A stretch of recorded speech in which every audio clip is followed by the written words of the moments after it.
Welcome to the Fat Emperor podcast. I'm your host, Ivor Cummins. Hey guys, back to metabolic health today and insulin. So we have Dr. Donal Collins, who's the GP, an NHS GP in the UK, who has now moved into creating a whole infrastructure, a business around insulin resistance and resolving that in all their clients. And it's going really well. And we also have Gabor Erdoshi, who's a molecular biologist. Many of you may know him, but he's moved way beyond his original biology and has thousands of scientific papers in immunology, metabolic health, insulin, glucose, everything. So he's kind of an all-round genius. Isn't that right, Gabor? I'm not sure. I'm not. I don't like bragging that much around, but yeah, I have a few thousand papers, and I even read a few thousand papers overall. Oh, but absolutely. Don't worry. the important thing is what you remember. Exactly, yeah. A friend of mine used to say, I've forgotten more than you know about X, whatever subject.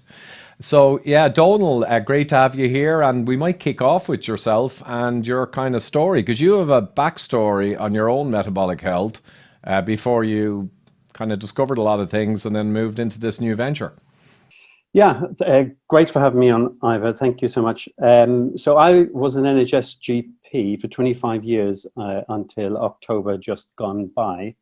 And for about 5 years before that, I was involved in NHS Vanguard work. So it was kind of ironic. So I was leading some transformational changes to try and prevent long-term diseases occurring in our populations.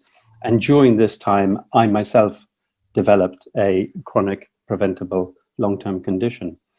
As we have a wonderful job, we've got wonderful patients. They keep giving us boxes of chocolates, biscuits, cakes. So anytime I came out from a patient, you grab a cup of tea, you grab several biscuits and a few sweets. And guess what? Over the years, my belly ballooned. And then one time I noted that I was getting exceptionally tired, couldn't wait to get to bed, absolutely exhausted. Clarity of thought went, and it was difficulty remembering stuff. I went and got my bloods done, and much to my horror, I had a HbA1c of 68. So I work in the NHS, so I tell my patients to do stuff, so I thought I need to be a patient. So I went to see my GP. He put me on some drugs and told me the usual advice of eat less and move more, doc, and you will fix your diabetes. So at that time I thought, okay, if that's what I need to do, let's do this in my surgery. And I invited Weight Watchers into our surgery. Weight Watchers was funded by, and still is, by the NHS to help people lose weight. So I joined the queue every week with my patients. I did what I was told. It was tough. So I found I was hungry all the time. I was constantly thinking of food. But I lost 5 kilos, which is the magic number to say your diabetes is going to get better. So once I hit that loss, I went off and got my bloods done, and my HbA1c came back at 68, which might sound familiar because that was exactly the number I just told you earlier in the program. No budge, weight down, and I couldn't figure out what the hell was going on. And around this time, one of my patients came in, really interesting guy, in his early 40s, Southeast Asian, BMI 24. He presented with a HbA1c of 100. I said to him, you need drugs, and I'm the guy to give them to you.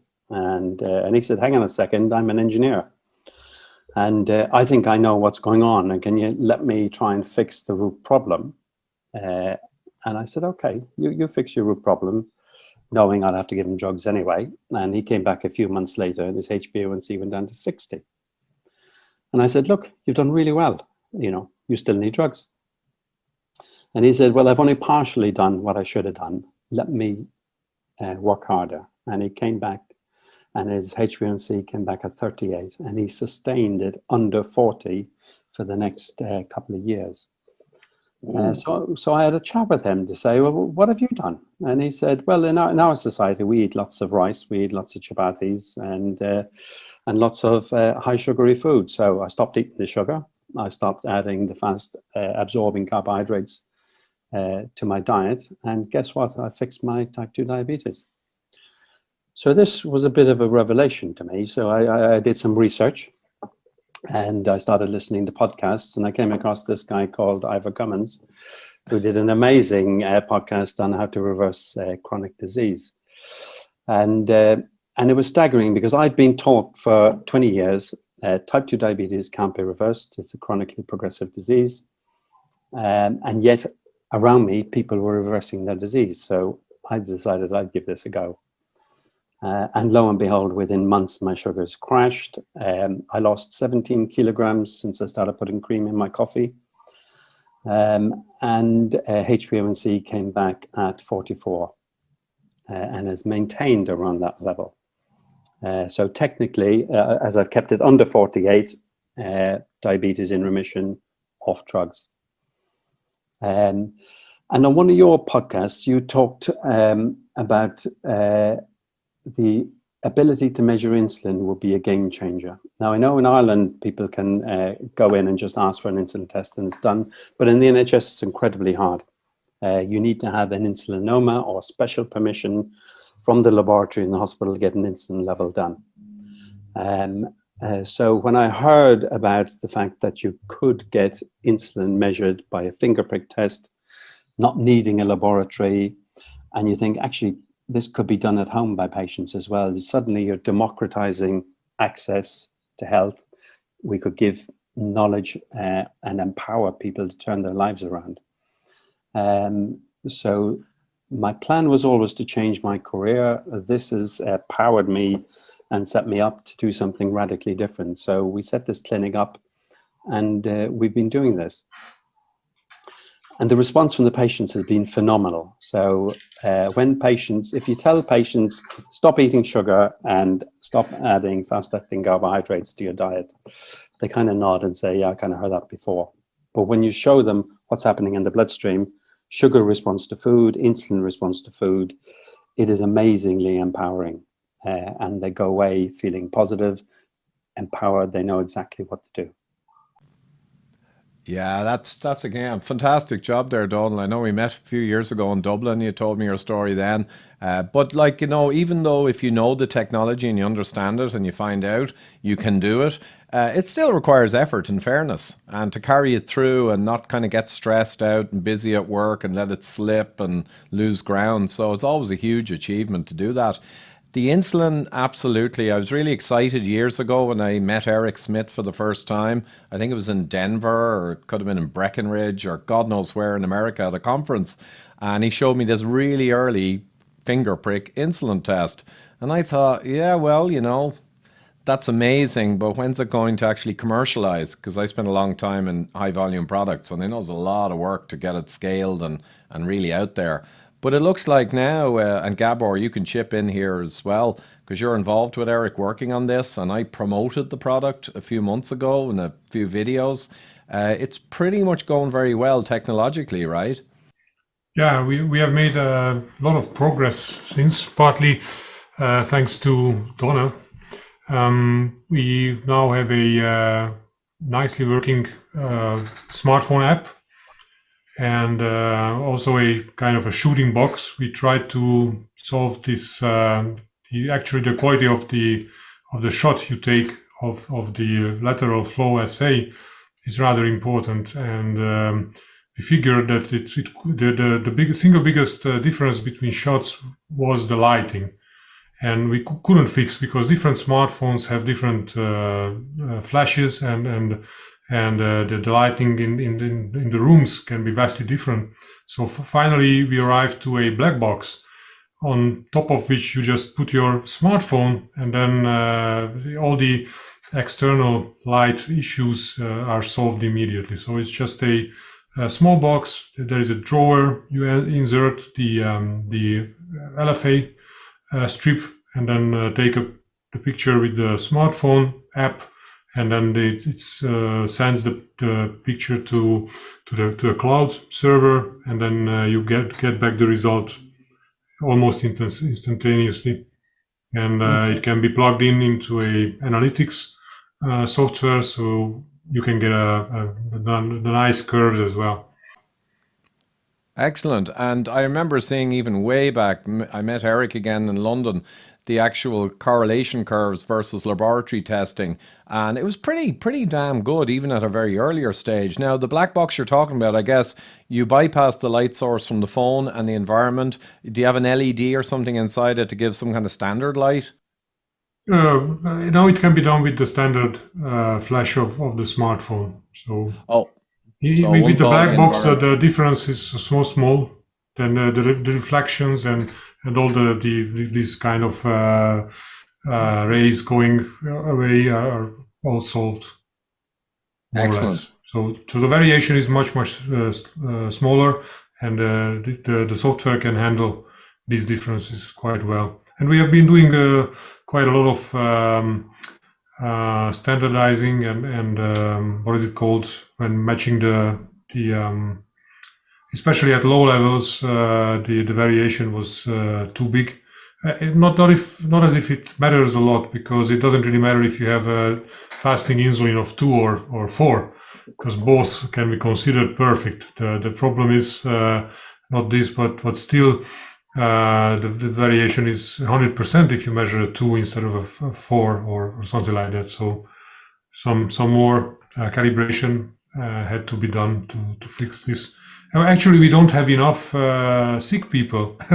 That's a problem. So when extending, we would like not so many enthusiasts who support the project right now, but a little bit more ill people, unfortunately, because we need higher insulins for refining the calibration even further. Absolutely. And no, I love that pragmatic solution with the black box. And it sounds like it's tuned. And like if you're 9 insulin or 7, I mean, is the 2 versus 4 kind of like at higher levels would be more like 6 versus 9 and that kind of thing? Or have you tuned that right down to 1 or 2 units in the below 10 range? Yeah, it's not far from where it can be really used in real life. But I mean, this all considers healthy people. You know, all these health enthusiasts have crazy low fasting insulin levels, and for them it's usually enough to get a single fasting insulin measured, and then they say, okay, it's 2 or 3 or whatever. I'm perfectly healthy.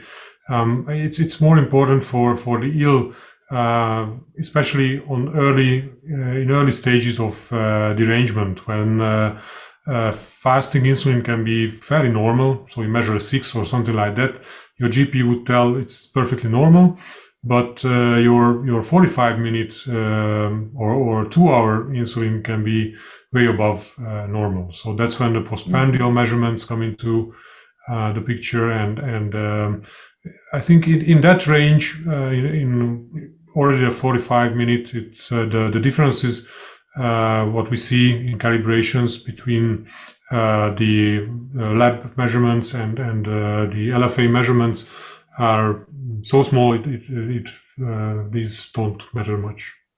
Yeah, and that's where it really matters, of course, because you're talking like below 30 good at the 2 hour versus above 40 microunits. So up there, like a unit or so, or a few units makes almost no difference.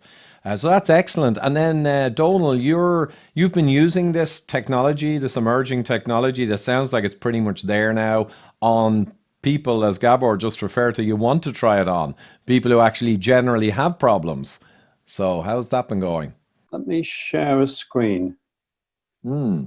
So Yeah. this is an example of a real one we shot with a lady who came in who was 62. She's got a BMI of 50 and has been trying to lose weight for many, many years. And just in the month before she came to me, her HbA1c had just crept up to 44, having been in the normal range for the rest of her life. And so she came in fasting, and actually her insulin level, which here is in green, was incredibly low at the beginning, so couldn't record it. And her fasting glucose, you can see, was about 6.1, 6.2. So she was delighted to swallow down 75 grams of glucose, which, if anyone hasn't done it, tastes pretty horrid, even if you have a sweet tooth. And then we measured an hour later, an hour later, and an hour later. So you're getting 3 readings here of insulin and sugars. And so you can see how glucose climbed. It came to a peak at 12.7 and then gradually came back down. But to try and keep our sugars under control, look what our insulin level did. And you guys were arguing over whether it's 2 or 3 or 5 or 6. Does it matter when it's up this high? So she's really struggling to keep control of that sugar much lower down. So when you then have a conversation with her about hyperinsulinemia, about the fact that if this is what happens when you eat a bit of food, and then most of us are eating 5 or 6 times a day, so your area under the green line is constantly high all day long, you know, and we know what the effect of high levels of insulin all day long tend to have on you, with raised blood pressures, retaining sodium through your kidneys, you know, causing dyslipidemia with the small dense LDLs flying around, causing atherogenic problems.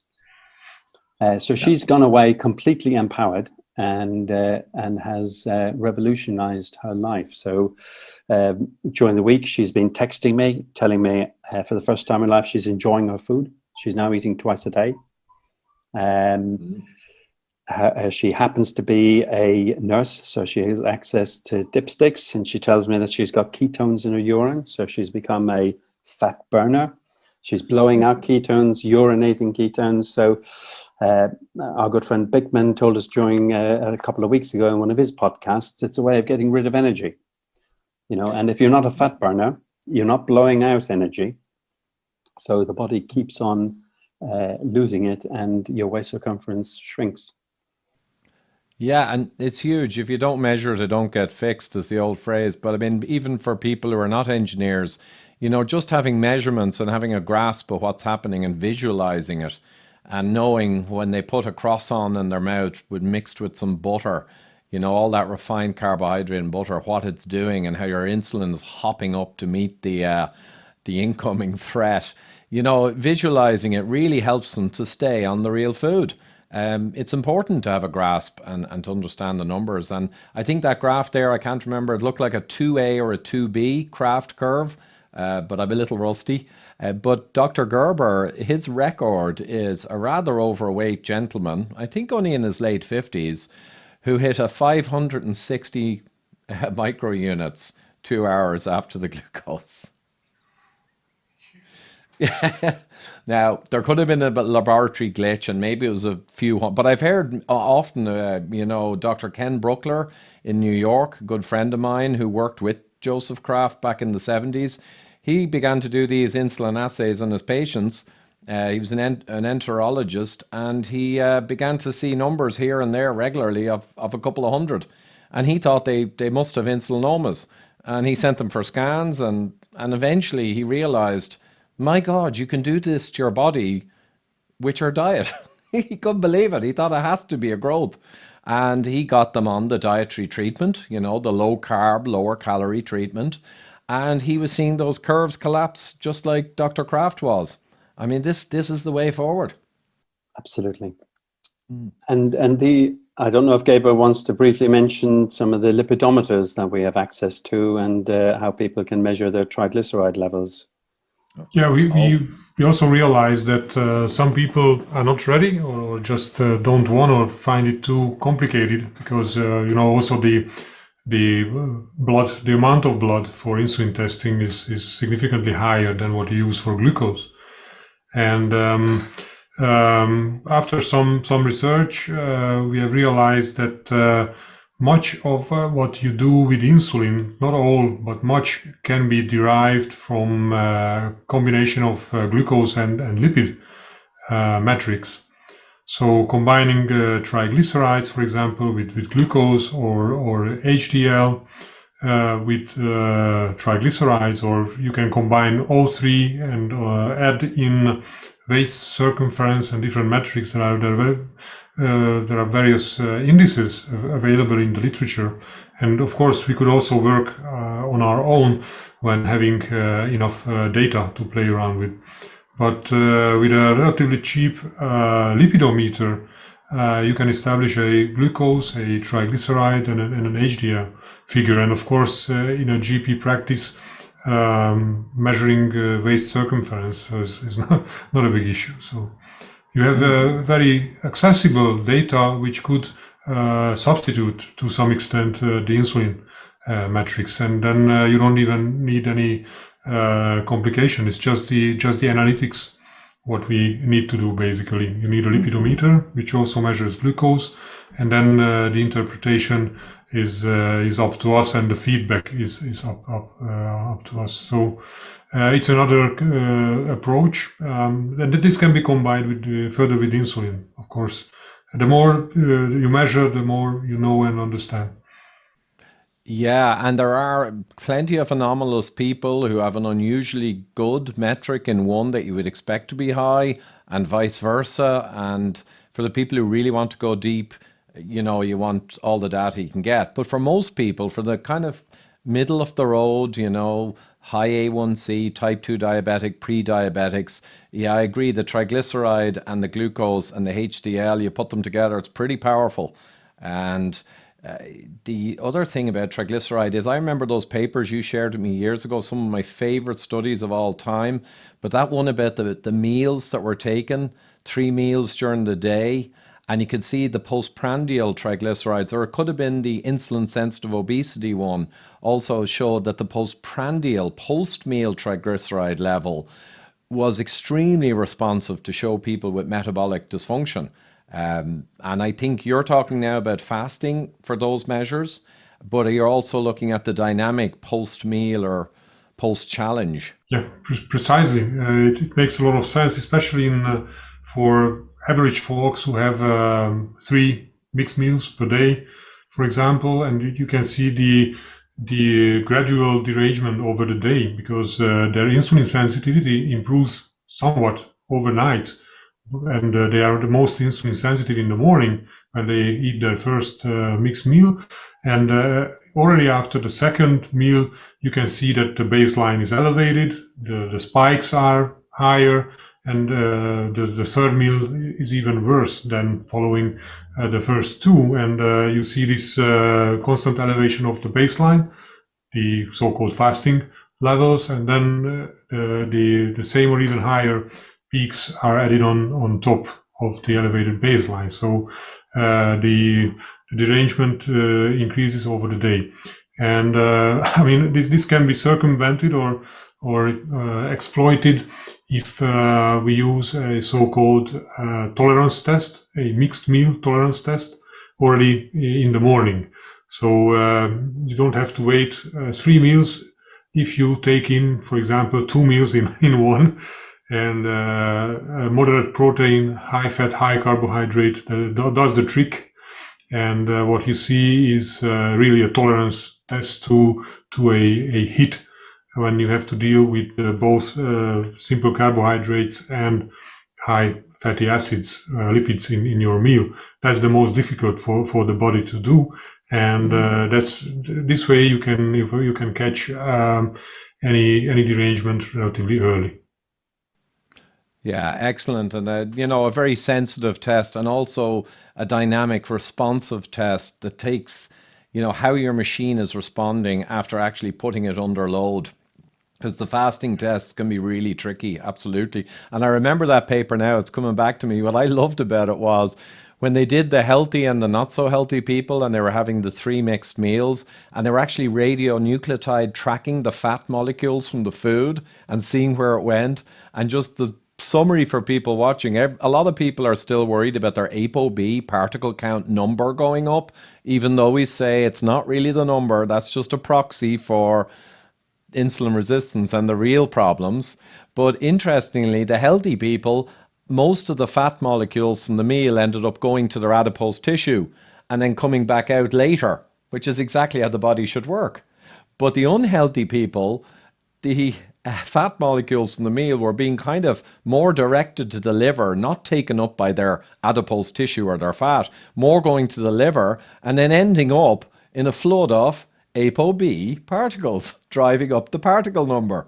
So, the dysfunction of adipose tissue and the problem of insulin resistance It really is the quarterback, the heavy hitter of metabolic disease. And a lot of these cholesterol things are just kind of responding to the orders that are coming from a dysfunctional system. So, yeah, where we go from here, actually, yeah. So what's useful about this is for somebody like me, as a fairly ordinary, typical GP, is I can now get a machine that looks like a glucometer. I can measure glucose. I can measure triglycerides. And previously, my knowledge is not so great as Gabor's massive head. So when some of the numbers come back to me, I'd be scratching my head wondering, what do I do now? So the link up with metabolic is I can ping Gabor a message to say, here's my mixed meal test, Gabor. Don't quite fully understand it. And I'm getting an immediate interpretation back. So I can make sense of this with the patient beside me. And then we can all have an informed conversation about where we go, which is a lot more powerful than the old paternalistic way of, me doing a blood test, you having to wait 2 or 3 weeks to find out what the result was. And I can hardly remember what we talked about when I saw you 2 or 3 weeks ago.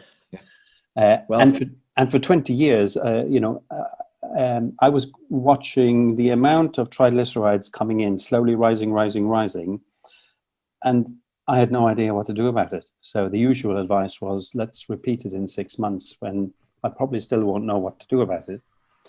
But it's kind of pushed it out a bit on the long finger. I was going to say, you got rid of that person for 6 whole months. So that's a result. And so I can remember 3 or 4 years ago, put my head in my hands thinking, what have we been doing for the last 15, 20 years? Rising LFTs, rising triglycerides, increasing in metformin, take more exercise, and nothing ever worked. And then once you get the advice a little bit right, you get dramatic responses. So I was staggered at how quickly people's blood sugars corrected. Amazed to see you can turn fatty liver around in 4 weeks. It was phenomenal. It is amazing to watch. And I think my record almost was a Asian extraction, portly gentleman, shall we say. He was quite overweight, in Denver last March, came running up to me and said, Ivor, you saved my life. And he hugged me, bear hugged me, and I go, what? And that was just before coronavirus, really. So big hug. And he said, Ivor, I got your book 10 months ago. I'm a internal medicine specialist, whatever. I've been type 2 diabetic for over 10 years. And I look fat now, but I've lost 35 pounds in the last 10 months. And he said, you know how long it took me to take my type 2 diabetes glucose levels down to non-diabetic?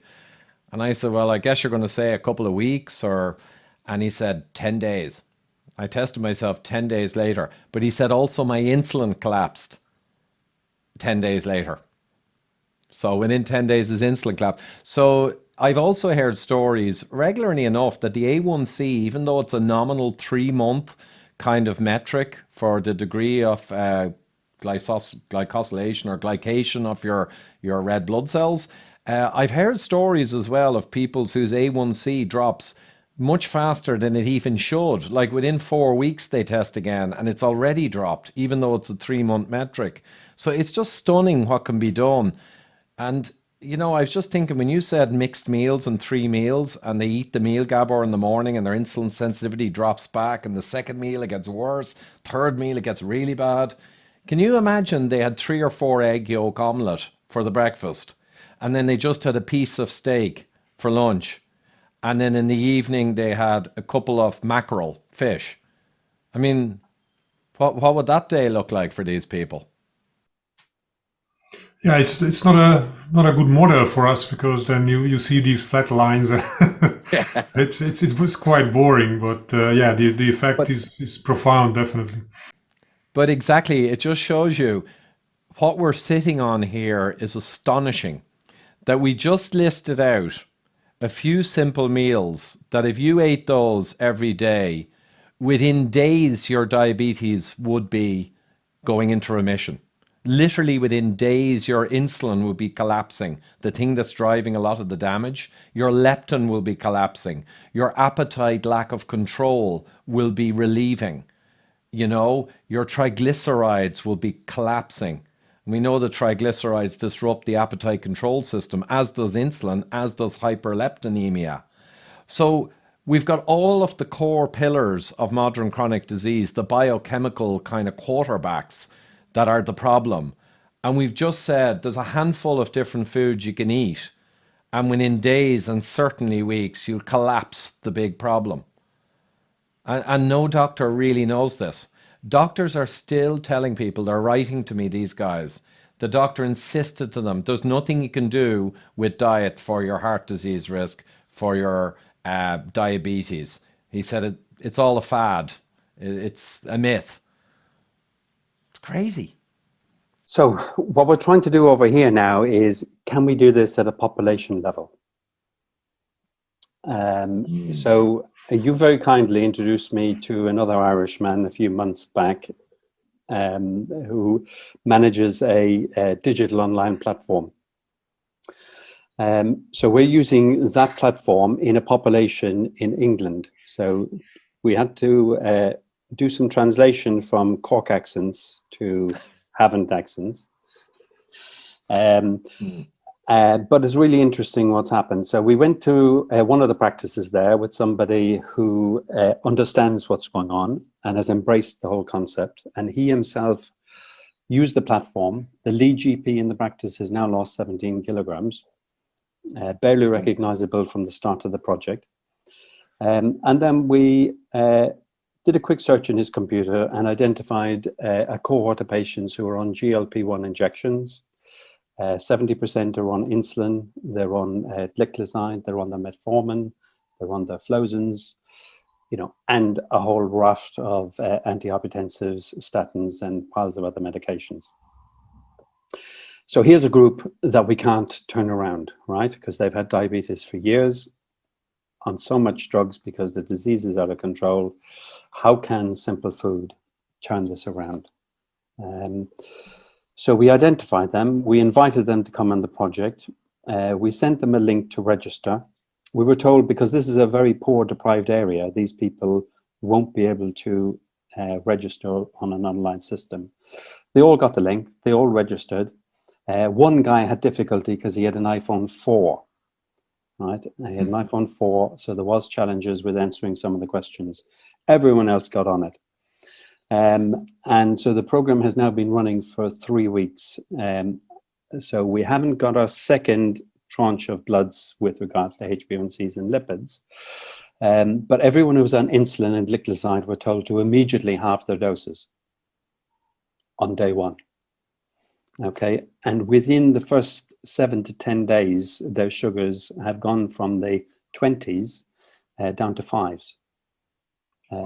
So within 7 to 10 days, okay. So and reducing big doses of insulin, and there's about a 30 to 40% improvement in glycemic control across the whole group. They're reporting to us on a daily basis their finger prick sugars. There's significant weight loss across the group. So in 3 weeks, a number of them have lost 5 to 6 kilograms and more. And a lot of them are reporting improved energy, improved sleep, improved well-being, improved clarity of thought. And it's, food as medicine is really, really powerful. And, we need to get that message out there that it is as powerful as any pharmaceutical, probably more. Yeah, and I think that sounds fantastic. That's only a couple of weeks, and it was you guys were advising from day one, knowing what would happen when they switched to real food, to have certain medications, because you don't want them to kind of shoot too low, like with the hypertension drugs and everything, as their body gets fixed. But a couple of weeks, you're talking 6-7 kilos, which for the Americans is nearly 20 pounds, but maybe 16, 17, 18 pounds. 20s of millimoles for blood glucose, dropping down into the 5s, which is close to or pretty much normal.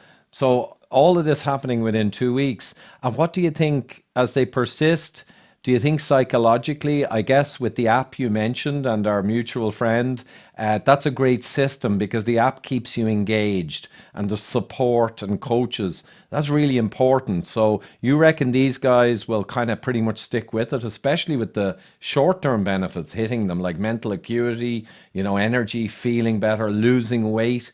It often comes off the face first. So it's very pleasing. Your first few pounds begins to come off the face and you look really good relatively. Do you think psychologically they're going to stick with it? They're motivated. They're on the road.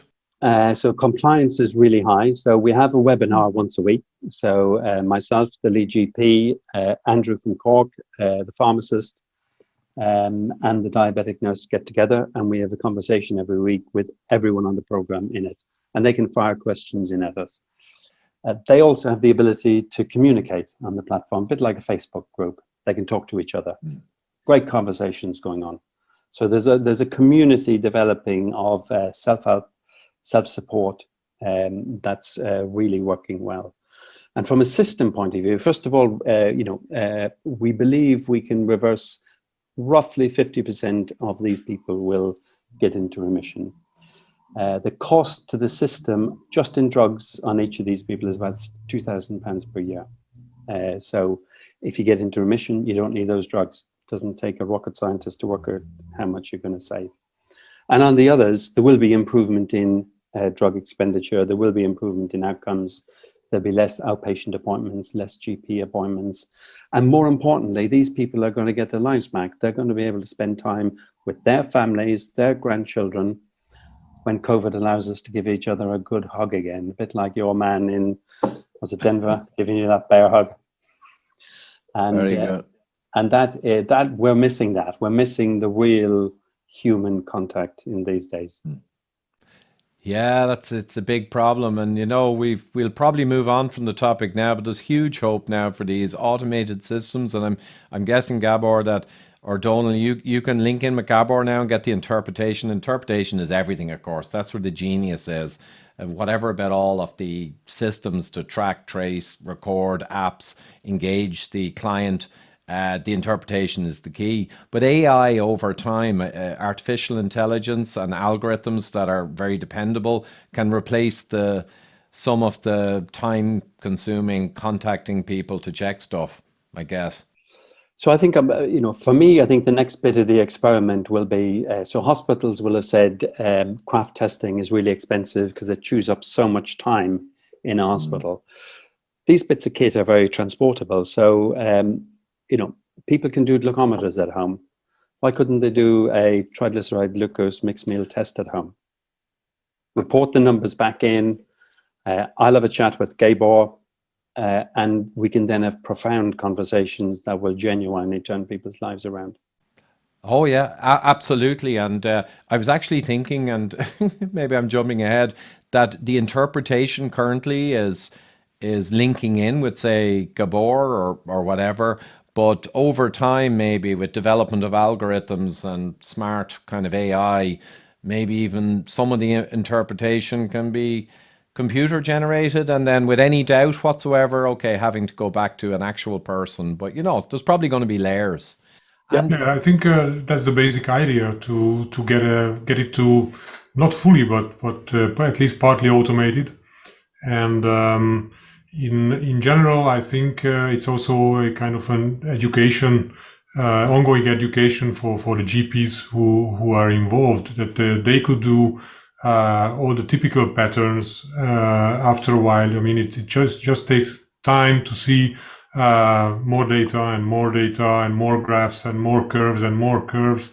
And then you just have a look at it after a couple of weeks or months, doing it on a daily basis. And you can tell 90% of the time that it's a pattern, 2, 3, whatever, if we stick to the craft or what is the health, most likely health status of the individual at hand. So and there always remains a few peculiar guys with very unusual figures, and then we can discuss it on a weekly or whatever basis. What this could be. Do a little research if it's really outstanding and unusual. But eventually, the ultimate goal is to reach a high level of automation in this, when the software already gives back results and then some estimations that you are most likely pre-diabetic. Consult with your GP or whatever.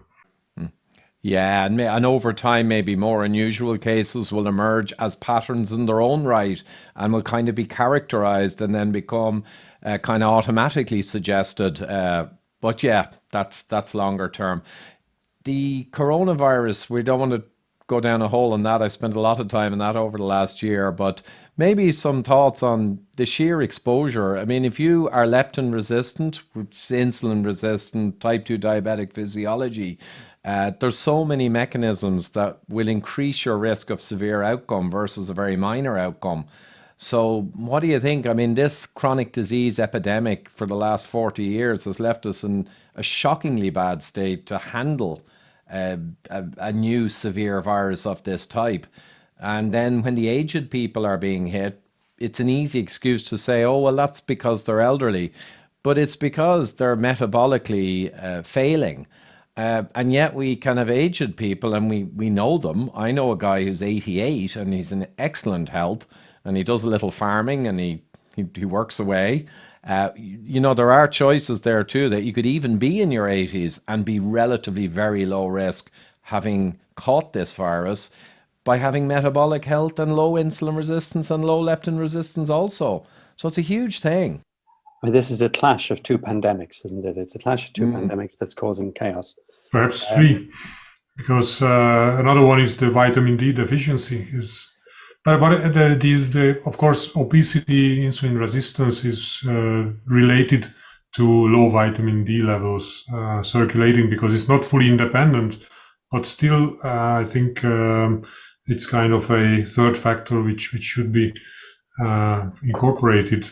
And I think we are also close to being able to measure vitamin D, 25 OH vitamin D at home with the same system I mentioned, with the shooting box and with the lateral flow assay.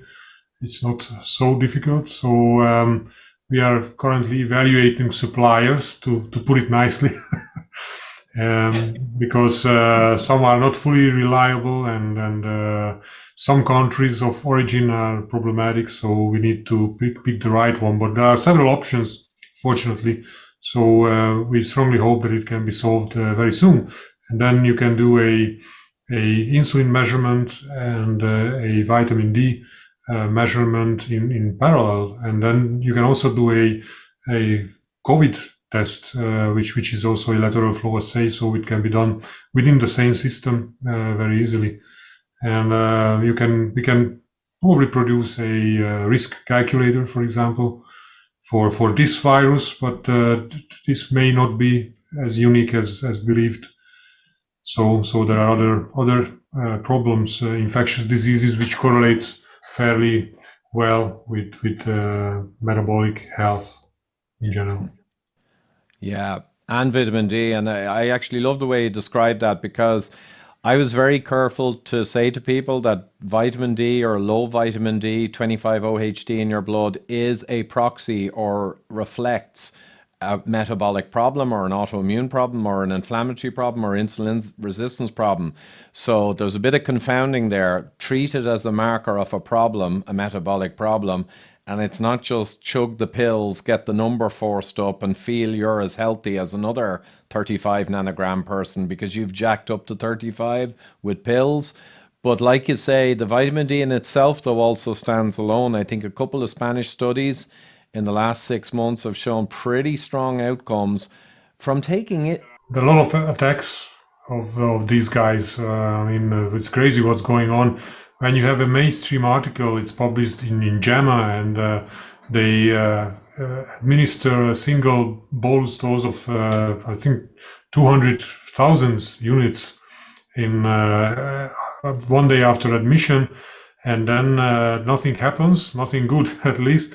And then on release, they claim that after 7 days, their levels came back normal.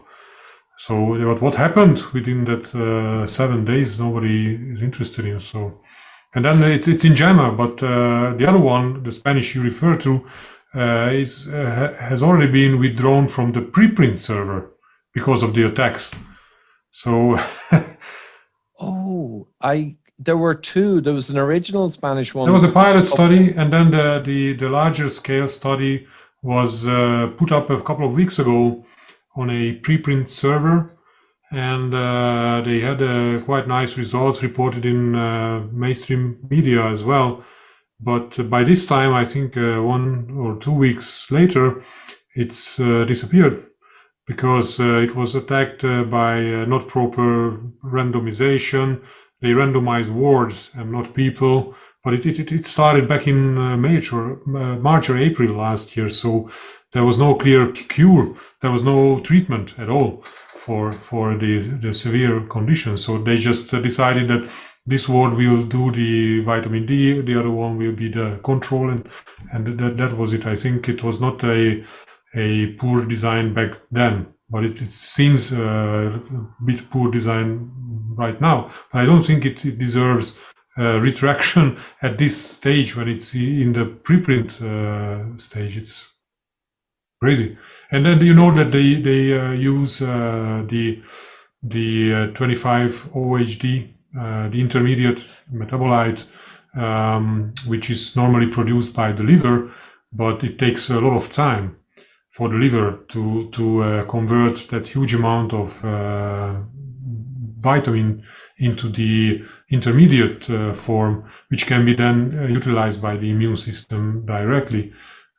So if you don't want to wait and you treat moderate or severe people, you really need to use the one readily available. And I think they did it good. That's the right design. You could do the same by using, I don't know, 15, 20K units a day for a couple of weeks, but you don't have a couple of weeks. That's the problem. Yeah, and that was a key point with that one. And one more study similar to it. I'm shocked. I'm still dealing with the shock that it was retracted because I see that as pretty much pure corruption. Because if that was a patented drug and it was looking good, and even if it was ward-based, it would be celebrated across the board. But because it's actually a threat to patented drugs and could be a huge embarrassment, I think that's where all the heat comes to force these teams to back off. And I know it sounds a bit conspiracy, but to me it's just business. We've become a corporatized world, and this stuff is going on all the time. But anyway, yeah, a really important point. They didn't take the D3 that you out there would buy in bottles, the vitamin D3. That's got to go in, be metabolized through the liver, and it's a steady process. It's converted into 25-OHD. And in these experiments, they gave them the 25-OHD. So it's immediately going to be active in the body, which is what you need if you want to give patients something that needs to act now within the coming days as their infection gets worse. Whereas D3, you'd want to start weeks before and build up your D levels. And we know from the studies, taking a few thousand IUs of D, you need to go weeks and weeks and weeks to steadily bring up your blood level. So of course the experiment should use 25-OHD, the blood component. And I did an interview with David Grimes and a couple of other doctors a couple of weeks ago. And in Italy, over the counter, you can buy vials of this 25-OHD apparently. And it's really inexpensive. And it's one of the only countries where you can just get it cheaply. Yeah, it also absorbs nicely if you take it with some fat. It's a fat-soluble vitamin, so you need to add some fat. But D doesn't require a huge amount of fat. Then it's K2, the vitamin K2, which requires 30-something grams of fat for proper absorption. But D is just fine. I think it's these little capsules with olive oil or whatever inside the capsules can accommodate 10K. Of D, and it will absorb no problem. Yeah, the 10,000 I think are the higher end capsules, but 5,000 IUs are quite common capsules. So is there anything else? I knew we wanted to keep this one pretty tight and cover the core. Any other thoughts as we curl into a close, or we want to cover? No, with that cohort in hand, we'll be reporting at 4, 8, and 12 months. So if you want to get back together, maybe in a year's time, we can give you the updated numbers. Oh yeah, or even, maybe in a few months when your first kind of successes come in, absolutely, we can have a quick chat. And Gabor, before we go, you owe me a podcast on the immune system and SARS-CoV-2, and also maybe touch on the origins of SARS-CoV-2. That's a bit more speculative. That's Even compared to vitamin D, I mean, a lot of people claim that I speculate about vitamin D, but I like to think of myself as a guy of mechanisms. So I try to look under the hood all the time, and I see that all the mechanisms are there for vitamin D, for example. It shouldn't be surprising that it has a profound effect on immune function, because that's how it works. But you really need to understand that's why dosing, for example, is very important, and what molecule is given and what dosage is. It's not a drug. It's a nutrient, and or it's a metabolite of a nutrient. It's a prohormone, and it doesn't follow a linear association with dosing. You cannot just launch in a few 100,000 units and wait for the magic to happen, because it's not how it works in the body. You have these immune cells, one converting the vitamin to the other one, because it doesn't express the other one. The T cell doesn't express the enzyme for it. So the dendritic cell comes along and converts it for the T cell. So it's quite fancy, but requires some level of mechanistic understanding, I think. Well, exactly. And I know this one was not meant to get into some heavy detail, but what we'll do is in the next day or two, we'll meet up again and go into that. The T cell immunity, the interaction with vitamin D, the immune system in general, what's salient to your susceptibility. And maybe we talk of T cell cross immunity, like in Japan, where they got 50% antibodies nearly in Tokyo, but almost no impact.